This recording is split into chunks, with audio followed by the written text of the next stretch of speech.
Good morning sir. Good morning, कैसे हो? अब बढ़िया हूँ सर। आप हम्म। कैसे हैं? बस ठीक हो। सर मेरा एक सवाल है। हम्म। जैसे ट्रेडर होते हैं वो स्टॉप लॉस लगाते हैं और इस मार्केट में स्टॉप लॉस तो मस्ट है। बट एज ए इन्वेस्टर मेरा जो इन्वेस्टमेंट है उसमें मुझे स्टॉप लॉस लगाना चाहिए या नहीं लगाना चाहिए? तो ओके। जी। देखिए, जनरली ये मिथ है कि भाई मैं तो इन्वेस्टर हूँ और मुझे स्टॉप लॉस की क्या ज़रूरत है। मैंने तो कंपनी के सारे फंडामेंटल्स जो हैं वो एनालाइज करके इन्वेस्टमेंट किया है। कंपनी अच्छी है, ब्लू चिप कंपनी है, मैनेजमेंट स्ट्रांग है और मार्केट लीडर है, तब भी क्या मुझे स्टॉप लॉस की ज़रूरत है? जी। तो मैं कहूँगा बिल्कुल ज़रूरत है, क्योंकि देखिए होता क्या है कि आपको समझना पड़ेगा कि कई बार परमानेंट डैमेज भी हो जाता है। सपोज करिए कंपनी एक ऐसी टेक्नोलॉजी में है और वो टेक्नोलॉजी ही ऑब्सोलीट हो गई है। जैसे हमने देखा कि अभी हमारे इंडिया में एक फ्यू इयर्स बैक सीडीएम में टेक्नोलॉजी आरकॉम की आई थी, और टाटा टाटा जैसे बड़े हाउस और रिलायंस जैसे बड़े हाउस ने अपना मोबाइल लॉन्च किया था सीडीएम में टेक्नोलॉजी में, पर वो टेक्नोलॉजी नहीं चल पाई। और उसकी वजह से टाटा टेले और आरकॉम जो है वो पूरी तरह से ऑलमोस्ट नीली हो गए थे।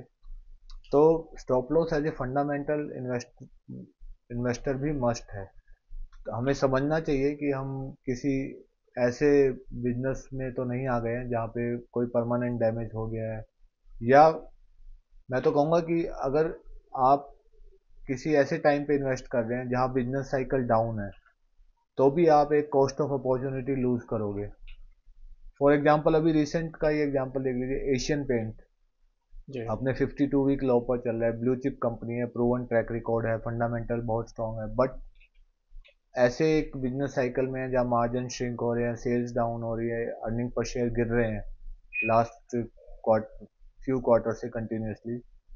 तो कोई भी बिजनेस हो, कितना भी अच्छा हो, अगर आप एज ए इन्वेस्टर आप उसी बिजनेस में प्रेफरेबली रहिए जहाँ पर कि अर्निंग एक्सेलरेट हो रही है, ना कि जहाँ पर अर्निंग डी एक्सेलरेट हो रही है। तो आप कंटिन्यूसली वॉच रखिए कि भाई कंपनी के earning per share, sales growth, return on equity में इजाफा हो रहा है या मतलब ये नीचे जा रही है।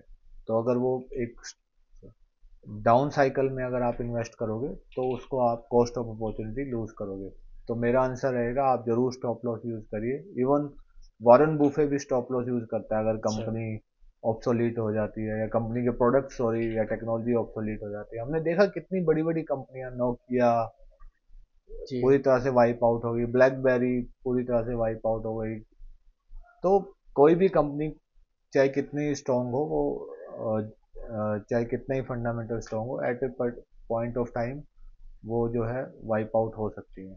तो फंडामेंटल इन्वेस्टर हो फिर भी आपको अपने कंपनी पे जरूर वॉच रखनी चाहिए कि उसकी सेल्स और अर्निंग पर शेयर्स और रिटर्न ऑन इक्विटी कैसे हो रहे हैं। ठीक है। Okay sir. Okay, thank you sir. मैं आशा करता हूँ आपको हमारा ये कंटेंट पसंद आया होगा, और अगर आपको ये पसंद आया है तो आप ज़रूर लाइक करिए, शेयर करिए, सब्सक्राइब करिए और कमेंट सेक्शन में अपने कमेंट ज़रूर लिखिए। Thank you so much.